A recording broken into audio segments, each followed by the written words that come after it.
Assalamualaikum warahmatullahi wabarakatuh. Perkenalkan, nama saya Diayu Vanessa, D3 Kebidanan, Politeknik Muhammadiyah Tegal. Nah, kali ini saya akan menjelaskan 3 materi sekaligus, yaitu pertama siklus menstruasi, dan kedua fertilisasi, yang terakhir panggul. Video yang pertama, saya akan menjelaskan siklus menstruasi. Sebelumnya nanti saya akan menjelaskan dengan cara metode gambar seperti ini. Oke, ya seperti ini. Siklus menstruasi. Ya, siklus menstruasi itu dikarenakan oleh hipotalamus akan menghasilkan GnRH, lalu menghasilkan FSH-RH, lalu ditangkap oleh si hipofisis anterior. Setelah itu menghasilkan FSH. Nah, di sini yang warna hijau ini FSH, follicle stimulating hormone. Setelah itu di sini tuh suhu tubuh masih stabil ya, suhu tubuh masih stabil. Oke. Dan di sini estrogen mulai naik, ya kan? Mulai naik. Nah, di sini fungsi FSH itu akan turun. Mulai turun. Nah, terus merangsang hipotalamus untuk menghasilkan FSLH-RH. Setelah itu ditangkap oleh hipofisis anterior untuk menghasilkan LH. Nah, di sini LH akan menghasilkan LH atau luteinizing hormone. Setelah itu di sini estrogen akan mulai naik. Dan sebenarnya di sini di estrogen ini ada inhibin. Inhibin juga akan mulai naik di sini. Dan ke ovarium lagi di sini yang tadinya follicle the growth akan terjadilah ovulasi di sini. Si inti sel ovum ini akan keluar dari ovarium di sini. Oke, akan keluar dari ovarium dan mengakibatkan suhu tubuh kita itu akan naik di sini. Suhu tubuh kita akan naik. Oke. Setelah itu di sini si estrogen sama inhibin ini akan berada di titik puncaknya. Sini. Estrogen sama inhibin sebenarnya berada di titik puncaknya di sini dan mengakibatkan di uterus di sini akan terjadi fase penebalan dinding rahim. Di sini akan terjadilah penebalan dinding rahim. Oke, setelah itu naik ke atas lagi di sini. Setelah keluar di sini, si ini terjadilah jadi corpus luteum. Nah, di sini corpus luteum jadi corpus luteum.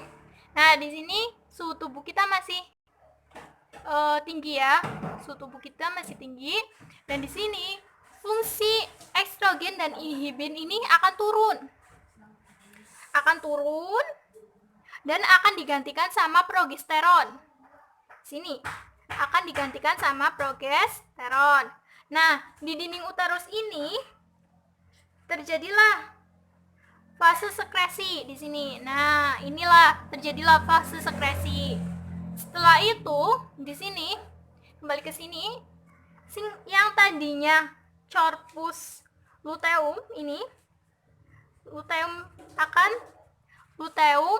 menjadi rubrum, dan di sini akan menjadi corpus albicale.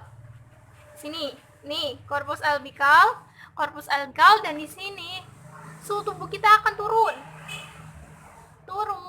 Fungsi estrogen, inhibin, progesteron akan turun semua. Dan di sini di uterus terjadilah peluruhan dinding rahim dan terjadilah menstruasi.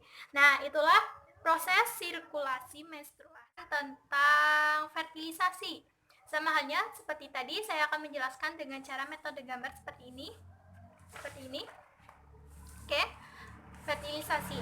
Nah, peristiwa awal itu fertilisasi itu terjadi karena sel sperma itu berjalan dari sel cervix sini menuju cavum uteri, di sini cavum uteri, lalu meluncur menuju tuba fallopi di sini. Oke, di sini meluncur ke tuba fallopi. Ini meluncur ke tuba fallopi. Biasanya tuh di tuba fallopi di sini sel sperma itu akan mengalami kapasitasi, ya. Di sini biasanya akan mengalami kapasitasi. Sini, oke? Atau proses biokimia lepasnya glikoprotein dan plasma sperma. Nah, di sini. Nah, pada secara bersamaan si perempuan juga sedang mengalami masa subur. Nah, di mana di sini ovarium akan menghasilkan ovum. Di sini ovarium ini akan menghasilkan ovum yang siap dibuahi. Nah, peristiwa inilah yang disebut dengan proses ovulasi. Setelah itu, di sini terjadilah pertemuan sel telur dan sel sperma atau yang dinamakan dengan fertilisasi. Nah, pertemuan sel sperma dan sel telur ini biasanya berada di sepertiga bagian luar tuba fallopi di sini. Oke.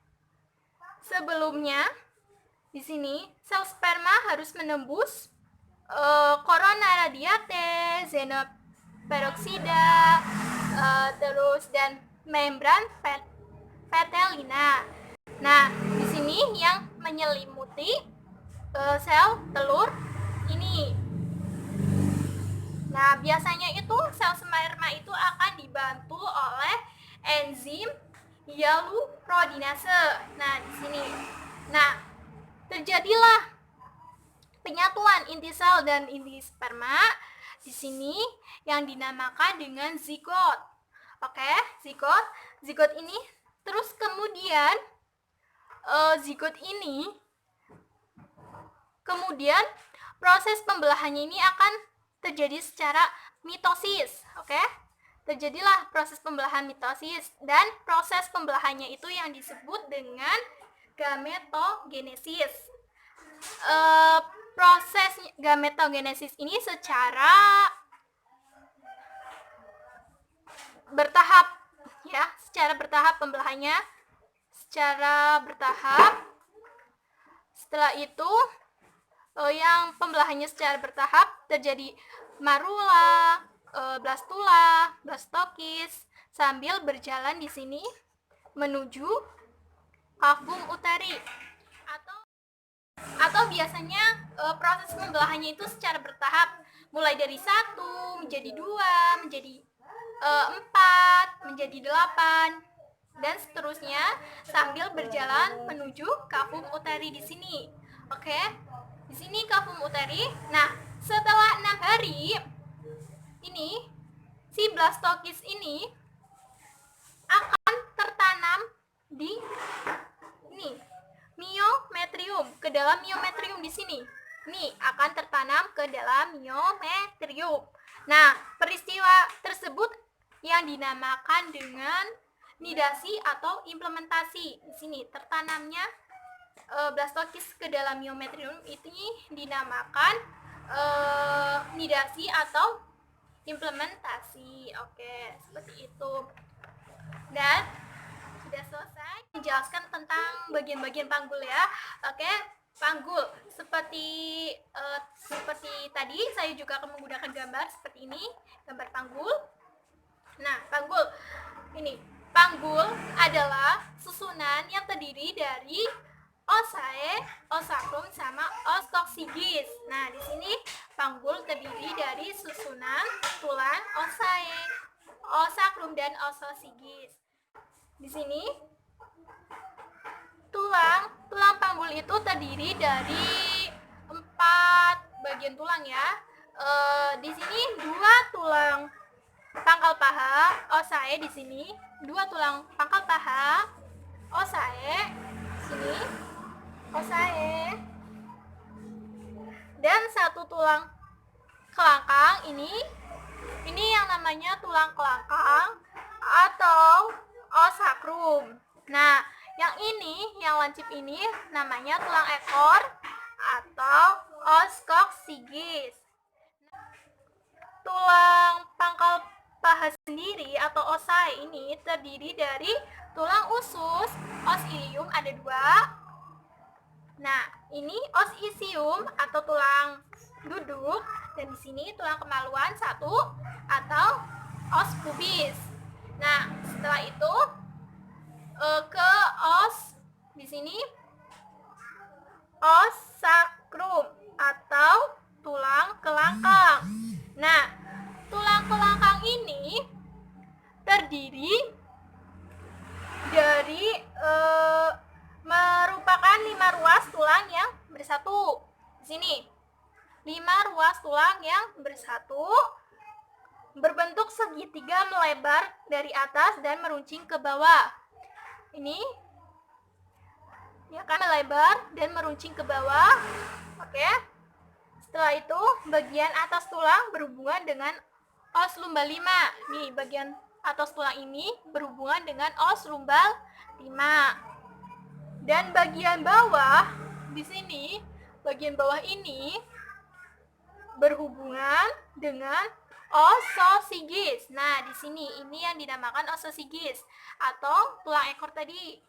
Ini tulang ekor atau os coccygeus di sini terdiri dari 3 ruas tulang yang bersatu. Nah, di sini dan saat persalinan juga dapat bergeser ke belakang sehingga ruang bawah panggul ini akan bertambah besar. Ruang panggul terdiri dari 2 bagian. Yang pertama pelvis mayor dan pelvis minor. Nah, pelvis mayor sendiri terletak di atas linea terminalis dan berada antara inlet dan outlet.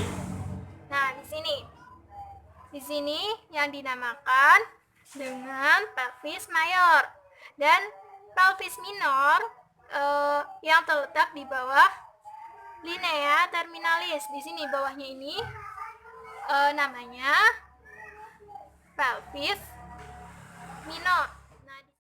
Nah, selanjutnya pintu panggul terdiri dari 3, yaitu pintu atas panggul, pintu tengah panggul, dan pintu bawah panggul.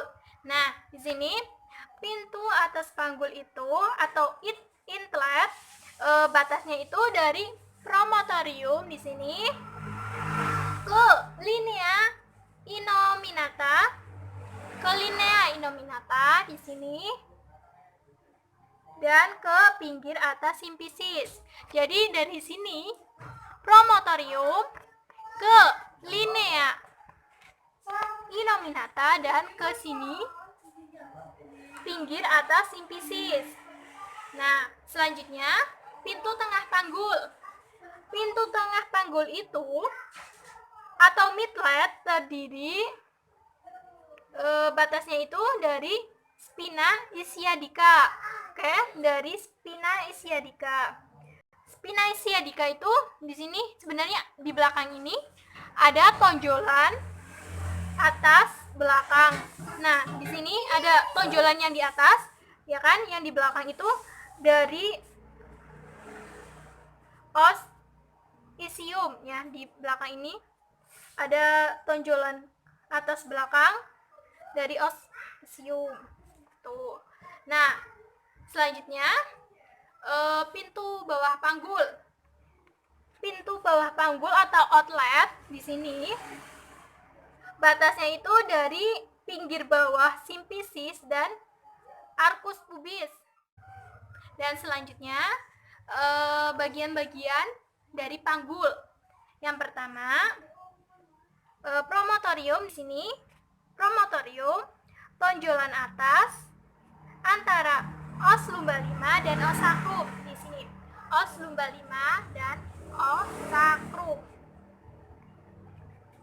Di sini, ya kan? Dan kedua, crista iliaca. Garis sepanjang os sae di sini. Ini yang dinamakan dengan crista iliaca. Yang garis panjang, garis atas sepanjang os oocyte. Nah, di sini. Nah, yang ketiga sias di sini. Sias. Spina iliaca anterior superior di sini. Ujung atas depan dari oocyte. Sini. Dan yang keempat adalah linea innominata.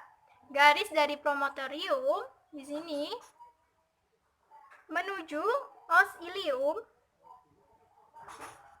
pinggir atas os pubis sini, pinggir atas os pubis, dan tepi atas simfisis pubis di sini. Nah, dan yang terakhir spina ischiadica. Spina ischiadica itu di sini ada tonjolan di belakangnya ini ada tonjolan atas ya, yang di belakang dari os isium. Di sini sebenarnya ada tonjolan. Nah, itulah tadi penjelasan saya mulai dari menstruasi, fertilisasi, dan yang terakhir tadi panggul. Terima kasih, barangkali ada kesalahan mohon dimaafkan. Wassalamualaikum warahmatullahi wabarakatuh.